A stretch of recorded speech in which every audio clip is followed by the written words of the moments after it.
Nah, oke, ini ada IPO dan ya kita bahas dari sebagaimana biasanya ya teman-teman. Di sini kita bahas dari bisnis profile, lalu rencana penggunaan dananya gimana, terus ada bisnis owner, ownernya seperti apa, dan gimana underwriter secara track recordnya dan eh, yang kedua terakhir itu financial evaluation dan juga valuasinya bagaimana gitu kan. Nah, untuk bisnis profilnya itu sendiri, seperti biasa, kalau misalnya kita pengen tahu suatu perusahaan itu bergerak di bidang apa, itu nggak usah lihat definisi dari Stockbit atau dari manapun itu, tapi cukup kalian biasakan lihat di bagian informasi eh, apa namanya laba, apa namanya revenue mix-nya atau sumber pendapatan yang bisa didapatkan perusahaan tersebut gitu. Nah, di sini bisa kita lihat bahwa perusahaannya itu didapatkan kontribusinya itu 90% dari minuman, lalu sisanya dari makanan dan lain-lain gitu kan. Dan ini juga emang sesuai sama apa namanya gitu kan, PT Fore Kopi Indonesia. Kopi kan salah satu minuman. Jadi wajar kalau misalnya bisnis profilnya kita apa namanya segmen pendapatannya paling banyak ditopang dari minuman gitu kan. Dan saya pikir teman-teman udah pada tahu juga tentang Fore gitu kan, dan bahkan mungkin udah jadi langganan di Fore itu sendiri gitu. Jadi seharusnya ini nggak terlalu complicated untuk kita pahami bahwa bisnis profilnya itu di bidang makanan dan minuman gitu. Lalu gimana rencana penggunaan dananya gitu kan? Kalau rencana dari penggunaan dananya, aku sendiri oke aja dan sangat bagus bahkan gitu kan. Kenapa? Karena penggunaan dana itu dipakai kebanyakan 76%-nya itu akan digunakan untuk membuka outlet baru gitu kan. Lalu apa namanya? Kalau 18% ini untuk penyetoran modal atau dalam artian ini bisa dikatakan akuisisi lah teman-teman. Jadi secara rencana penggunaan dananya itu cukup sangat oke gitu kan. Kenapa sih apa namanya oke? Kenapa? Karena gini ya teman-teman, maturnya bisnis food and beverage itu apa namanya barrier to entry-nya itu sangat mudah gitu kan. Teman-teman bisa bikin apa namanya kopi sendiri gitu kan di rumah.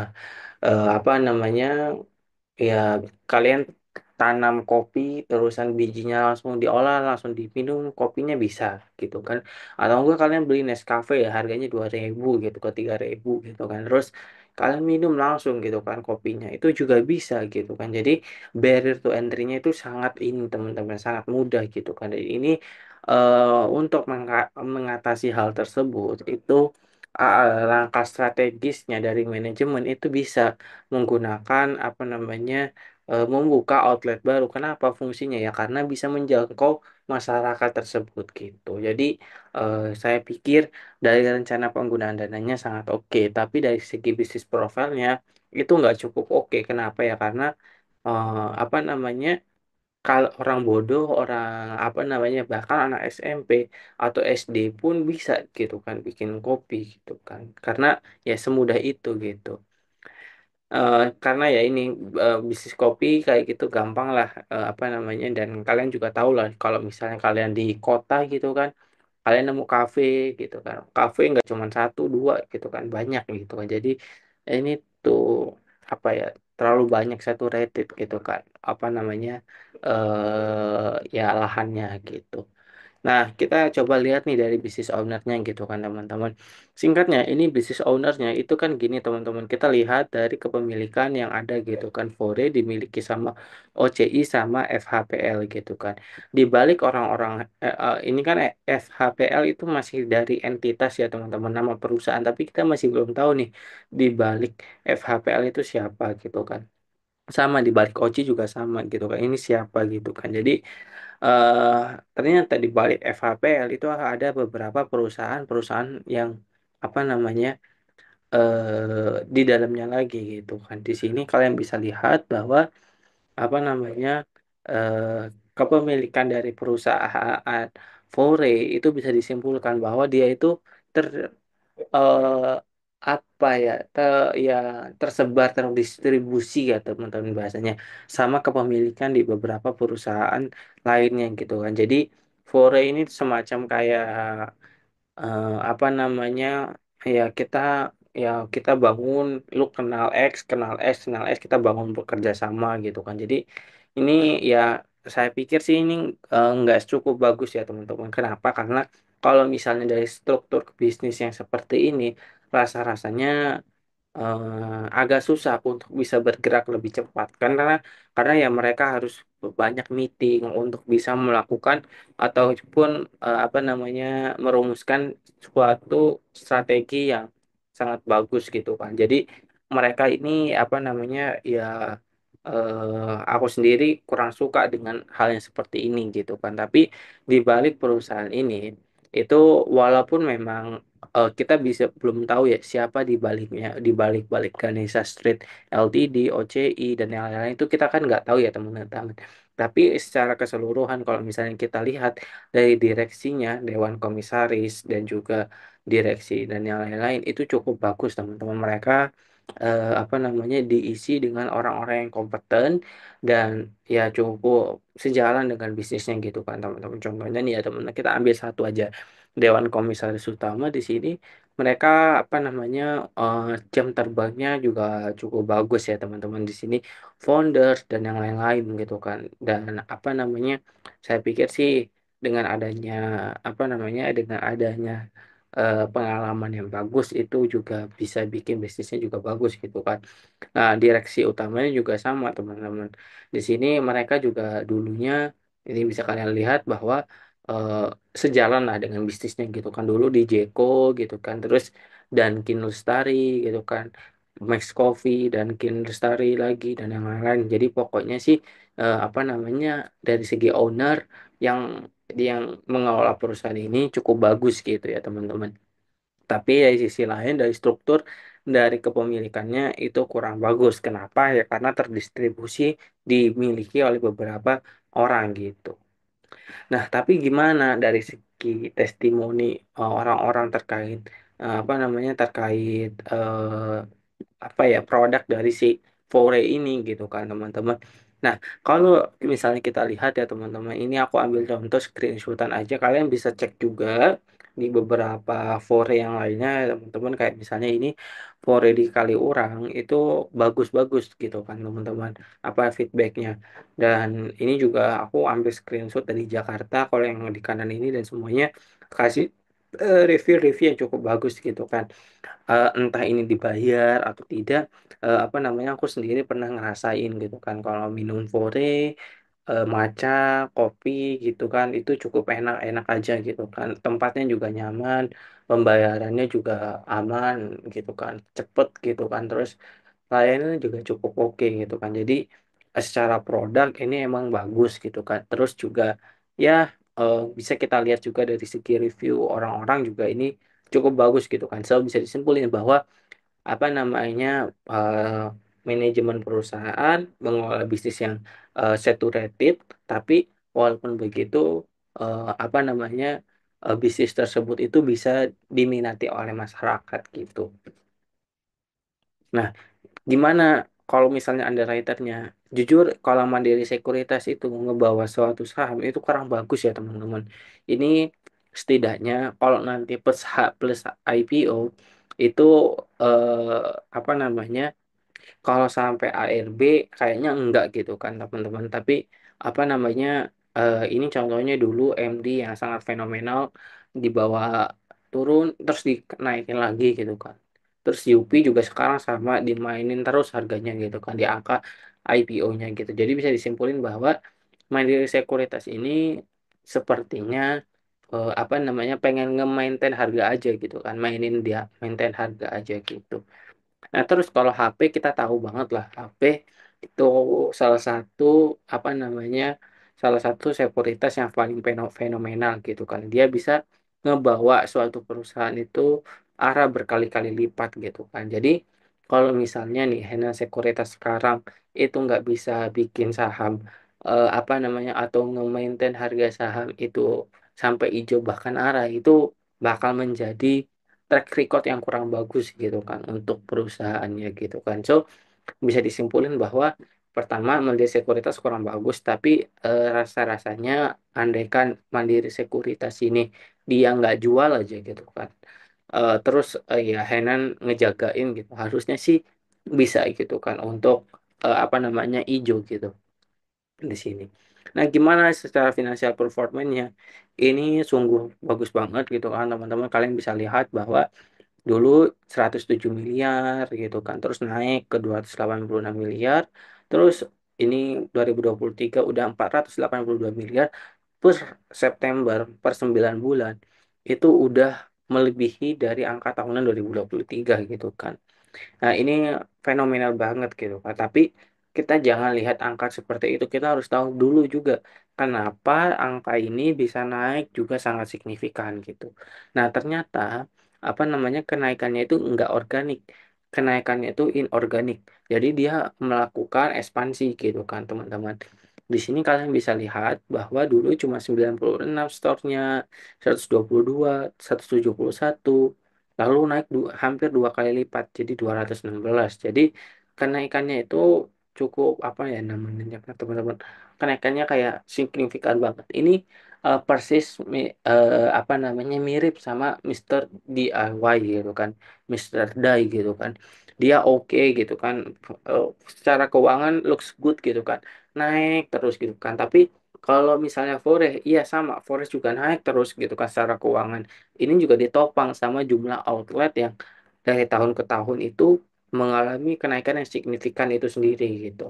Nah, bedanya kalau Mister DIY itu apa namanya produknya kurang, kalau menurut saya itu kurang diminati masyarakat gitu kan. Kenapa? Karena kalau misalnya aku belanja gitu kan ke Superindo gitu kan, terus aku lihat ada kebetulan Superindonya di atasnya itu ada Mister DIY gitu kan, itu kurang diminati gitu kan. Aku ngelihat cuma ada beberapa orang gitu kan. Tapi kalau misalnya fore, aku cuma lewat jalan aja penuh gitu kan. Suka ada orang yang mau beli fore gitu kan. Banyak apa namanya peminatnya. Bahkan kalau misalnya kerja gitu kan, banyak orang yang beli fore gitu kan untuk menikmati kopinya sambil kerja gitu kan.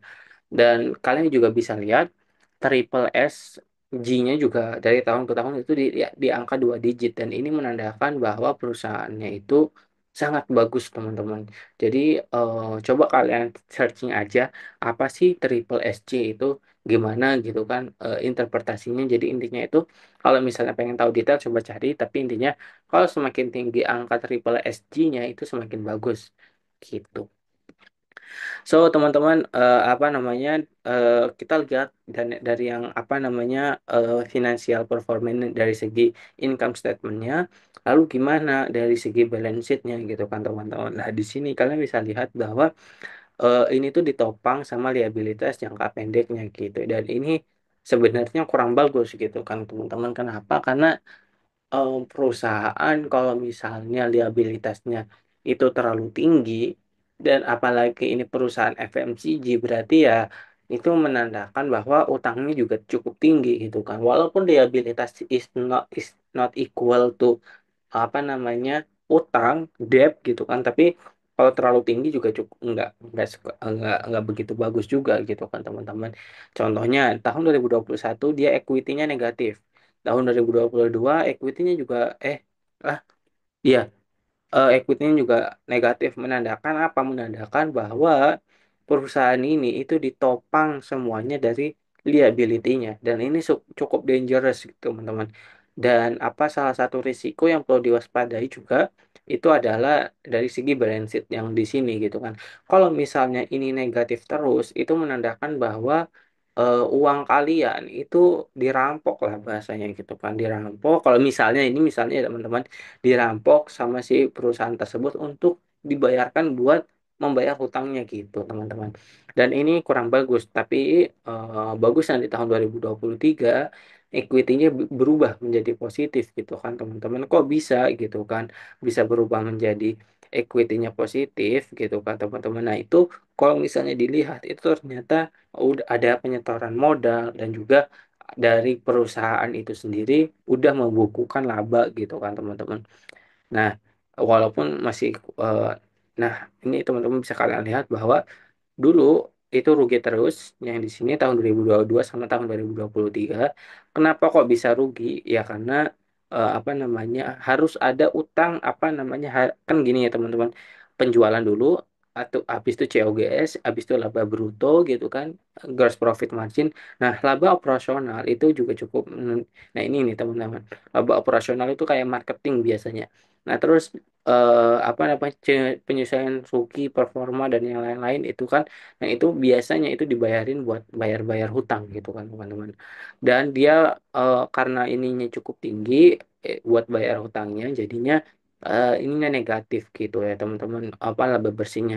Tapi tahun 2023 itu karena apa namanya growth-nya, apa karena ditopang juga nih teman-teman sama eh, growth dari outlet semakin banyak, penjualan juga semakin banyak gitu kan. Jadi bisa nutup gitu kan untuk bayar hutangnya. Lalu juga di sini bisa jadi positif, dan ini juga bisa turning point di untuk tahun 2023 gitu. Nah, di tahun 2024 per September 2024 itu udah cukup bagus gitu kan di angka yang emang mendekati sama liability-nya, dan ini menandakan bahwa manajemen perusahaan dalam mengelola balance sheet itu cukup ketat dan bagus gitu ya teman-teman. Dan ini harus dipantau gitu kalau misalnya kalian mau buat jangka panjang gitu kan. Nah, dan apa namanya di tahun 2024 per September udah positif gitu, dan ini sangat-sangat bagus gitu. Nah, pendapatan bersihnya kalian bisa lihat bahwa net income-nya itu growth-nya sangat signifikan gitu. Ini bagus banget gitu kan teman-teman.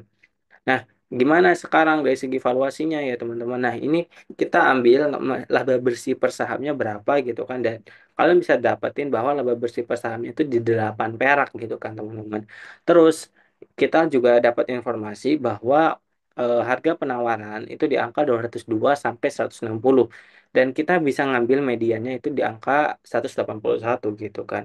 Dengan demikian, kita bisa bagi teman-teman 202 dibagi 8 berapa dan seterusnya gitu kan. Dan kita bisa ambil kesimpulan bahwa PI-nya di angka 20 kali. Dan ini untuk perusahaan FMCG, bukan FMCG ya termasuknya. Ya bisa juga sih FMCG untuk ya makanan dan minuman ini cukup premium gitu kan valuasinya gitu. Jadi tapi kalau menurut aku sendiri gitu kan melihat perusahaan ini tuh wajar dikatakan untuk perusahaan ini premium. Kenapa? Karena ada dua hal. Yang pertama dari brand identity-nya itu udah sangat dikenal dan sangat kuat di masyarakat. Terus yang kedua, dari segi growth dari revenue-nya, dari segi growth dari net income-nya itu juga sangat memuaskan gitu kan. Jadi perusahaan ini apa namanya ya dari segi PI-nya emang cukup apa namanya teman-teman cukup mahal, tapi eh, mahal tersebut juga ada kualitasnya teman-teman. Ini sama kayak perusahaan perbankan BCA gitu kan. BCA dihargai cukup mahal. Kenapa? Karena dari segi growth dari perusahaan BCA itu sendiri itu sangat bagus gitu dibandingkan para kompetitornya gitu. Jadi apa namanya seperti itu gitu kan. Kalau misalnya kalian pengen apa namanya membuat valuasi yang lebih bagus lagi dan pengen tahu apa namanya lebih detail lagi, kalian bisa pakai apa namanya valuasi yang namanya PEG ratio gitu kan teman-teman. Kenapa aku nggak buat ya, karena ya aku sendiri kan udah tahu gitu kan teman-teman. Oh iya growth-nya bagus gitu kan, jadi ya wajar kenapa di situ. Kalau misalnya kalian pengen lebih tahu lagi kewajarannya, bisa kalian cek gimana cara menghitung PEG rasio gitu kan teman-teman. So kita bisa simpulin dari atas gitu kan di sini bisnis profilnya oke gitu kan, oke tapi saturated gitu kan teman-teman, saturated saturated gitu kan, karena semua orang bisa jualan kopi dan bisa bikin kopi sebenarnya gitu kan. Terus rencana penggunaannya oke banget gitu kan. Business owner profesional profesional tapi belum tentu apa namanya belum tentu perusahaannya itu ngurus saham gitu kan, ngurus harga saham gitu kan.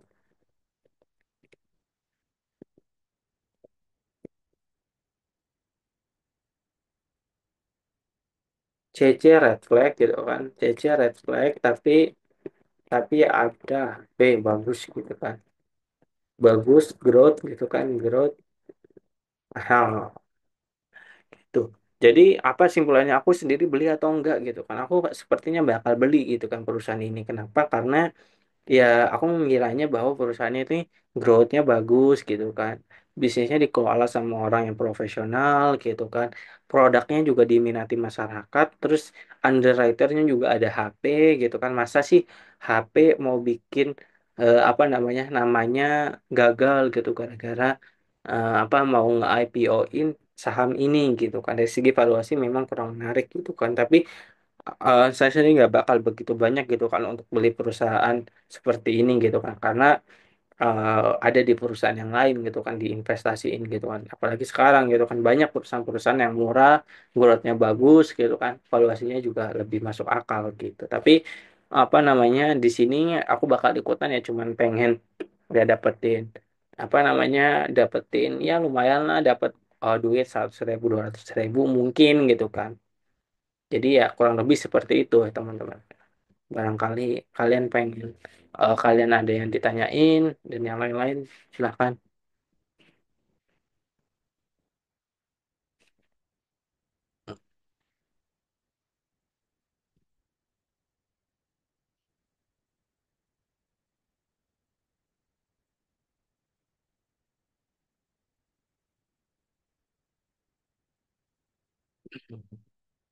Bebas ya teman-teman kalau pengen tanya.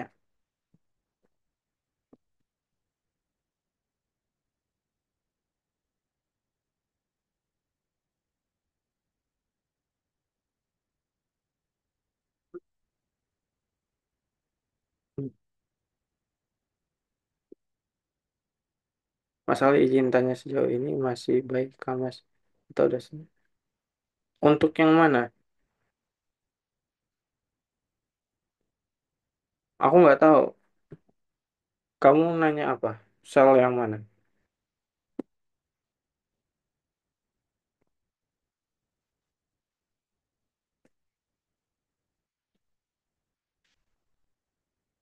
Aku sendiri baik ya kalau perusahaan Fahri ini.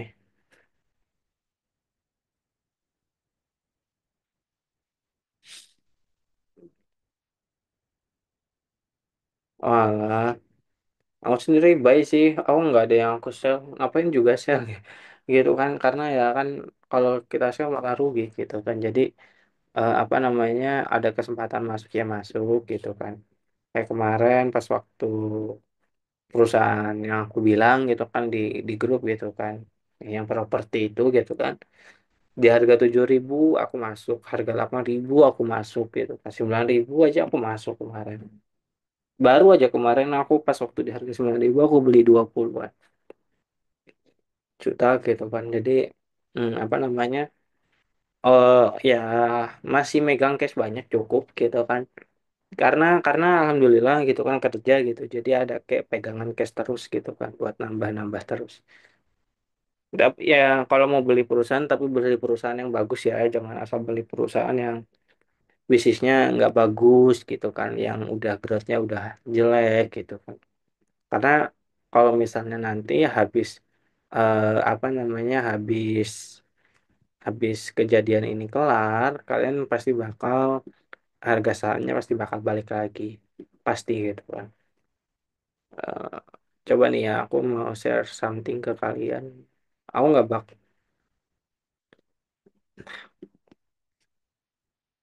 aku pengen ini apa namanya share something juga ke kalian ini. Coba nih lihat. Krisis itu dari dulu itu selalu ada teman-teman. Ini dulu kita apa krisis ya subprime mortgage, tapi kita naik lagi tahun 2000 apa 2007 2008, terus dulu juga 2008 sampai tahun 2009 kita krisis ini apa namanya global financial crisis, krisis utang euro gitu kan, dan seterusnya gitu kan. Kita sebenarnya IHSG itu apa namanya quite strong ya teman-teman, dari dulu ada aja cobaannya, tapi ya kita bisa terus naik lagi kok teman-teman gitu kan. Jadi apa namanya kita harus cari-cari kesempatan lah di sini. Kalau misalnya emang lagi jelek ya kita harus cari gitu kan kesempatan yang mana nih yang bagus gitu kan, perusahaan apa nih yang bagus gitu kan. Nanti apa namanya Sun, aku juga ini lagi bikin ini ya teman-teman, bikin report gitu kan untuk eh, apa namanya untuk nanti belajar di ketika krisis itu kita ngapain sih gitu kan. Jadi nanti bakal ada e-booknya gitu kan, kalian bisa apa namanya buat beli, bayar itu berbayar, tapi e-booknya tapi itu bakal insightful banget. Jadi bukunya itu bakal apa namanya ngajarin tentang gimana sih sikap kita ketika kalau misalnya masa krisis IHSG turun terus, kita itu harus ngapain gitu kan.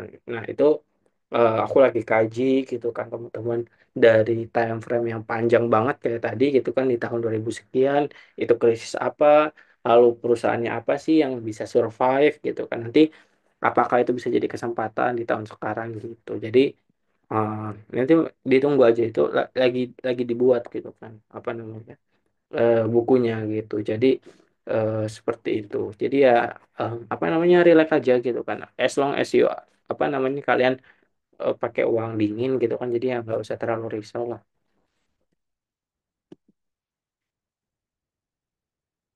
Oke,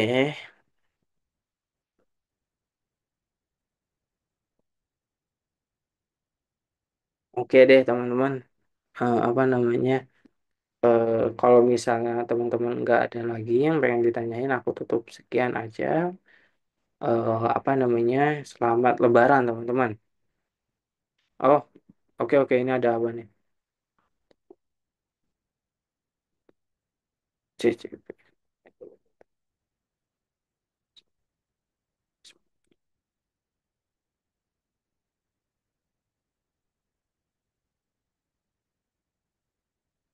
eh ya pastilah, apalagi ya kalau misalnya apalagi kalau dapat info HP yang dapat apa namanya eh, ya itu sangat signifikan ya teman-teman.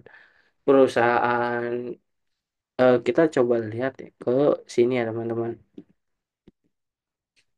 Kita coba lihat ke yang ini. Nah, ini perusahaan aman ya teman-teman. Itu udah naiknya signifikan banget. Dulu harga IPO 1695 itu pernah tertingginya ke 10.000 kan teman-teman. Itu sama si Mandiri Sekuritas itu nggak diurus gitu kan teman-teman, harga sahamnya nggak di maintain gitu kan, itu apa namanya kurang bagus gitu kan teman-teman. Jadi sangat signifikan banget teman-teman ininya apa namanya dampaknya gitu. Jadi coba lihat ini perusahaan kayak Das, padahal ya nggak profitable gitu kan, ya profitable ada nguntungin tapi nggak ada informasi tentang Konglo juga di Das gitu kan, tapi bisa arah beberapa kali gitu kan. Ya kenapa ya, karena ada sekuritasnya gitu kan, ada partisipasi dari sekuritas yang membantu harga sahamnya itu mendorong untuk naik kenceng gitu kan teman-teman. Jadi apa namanya sekuritas itu sangat sangat berpengaruh gitu kan teman-teman. Kalau sekuritasnya jelek ya harga saham walaupun sahamnya bagus itu nggak naik gitu kan.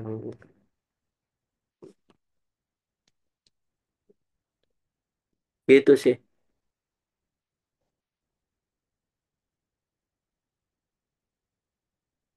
Aku kurang kurang tahu sih kalau misalnya Mice. Tapi kalau Pani proyeknya menarik banget lah. Proyeknya menarik banget gitu kan. Jadi ya dan apalagi sekarang ya CBDK kemarin kan baru ngumumin buyback apa namanya dan setoran kepemilikan ke apa namanya ke entitas anak usaha, yang mana anak usahanya juga sangat menguntungkan gitu kan. Jadi seharusnya sih bagus gitu kan. Kalau naik sih nggak tahu ya teman-teman. Kan apa ya, kalau aku sendiri itu definisinya itu nggak, kita kalau misalnya harga saham itu kan nggak bisa dipredik ya. Kita nggak bisa ngepredik harga saham, tapi kita cuma bisa melihat performanya gimana nih ke depannya gitu kan. Kalau misalnya performanya bagus, ya harapannya harga saham juga bisa ikut bagus gitu kan teman-teman kan. Kalian juga tahu kan, logic thinking aja gitu kan. Kalau misalnya laporan keuangannya itu rugi, harga sahamnya apa? Anjlok gitu kan biasanya gitu kan. Sama kalau misalnya harga sahamnya coba kebalikannya, harga saham apa namanya performa keuangannya tambah bagus, harapannya apa? Ya harapannya harga sahamnya bisa naik gitu kan. Tapi ya who knows apakah bisa naik atau enggak, back again to market gitu kan. Gitu sih. Jadi nggak ada yang bisa janjiin sih apa namanya harga saham naik atau enggak. Tapi yang penting itu adalah performa keuangannya bisa naik atau bisa bagus, bisa tambah bagus atau enggak. Itu sih yang harus apa namanya yang bisa kita kontrol gitu kan. Kalau misalnya harga saham itu nggak bisa kita kontrol soalnya.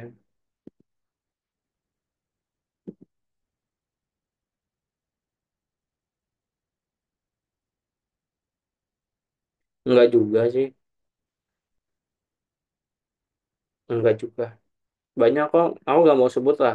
Soalnya itu salah satu dua, ada watchlistku gitu kan, dua saham gitu kan, depannya R gitu kan. Nah, apa namanya, terus satunya lagi belakangnya, yang ada dua saham ya, depannya R, yang satunya lagi itu belakangnya I gitu kan.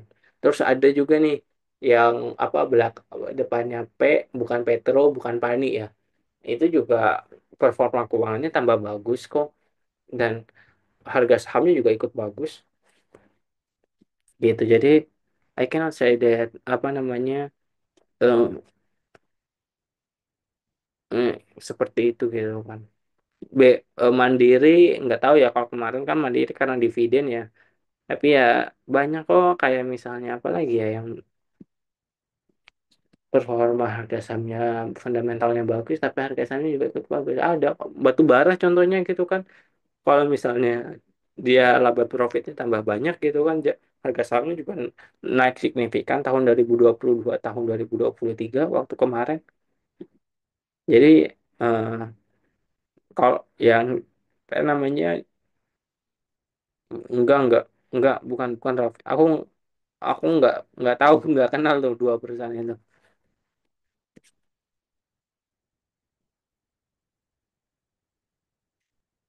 Wah, Raja kurang, ini lah, Bu.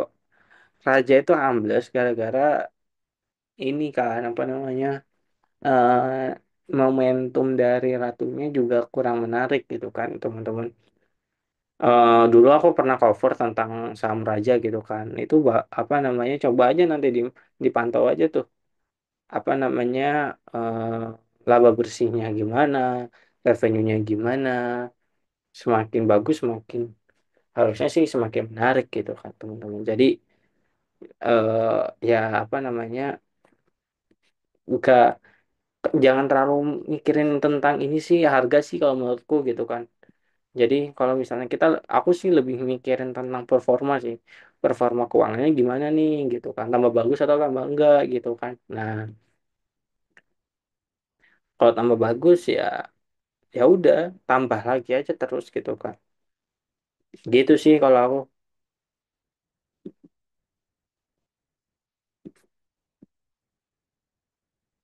Enggak, bukan roti. Oke deh teman-teman, aku tutup sekian ya teman-teman, soalnya bentar lagi maghrib. Thank you ya teman-teman yang udah nyempetin hadir. Semoga apa namanya, ilmunya bisa bermanfaat, dan juga apa namanya, eh ya, ah, gimana kalau ternyata kondisi kan,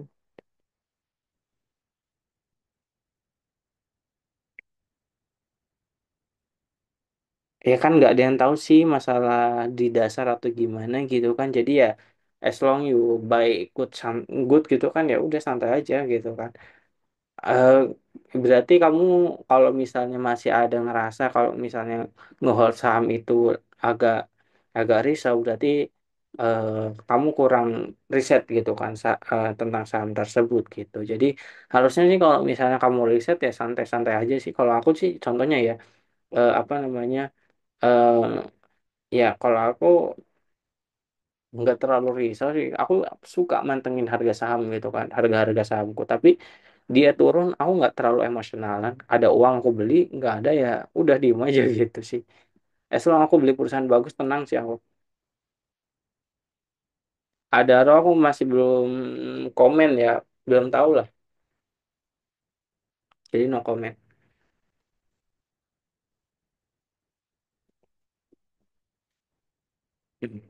Oke deh ya teman-teman. Selamat Lebaran teman-teman. Thank you.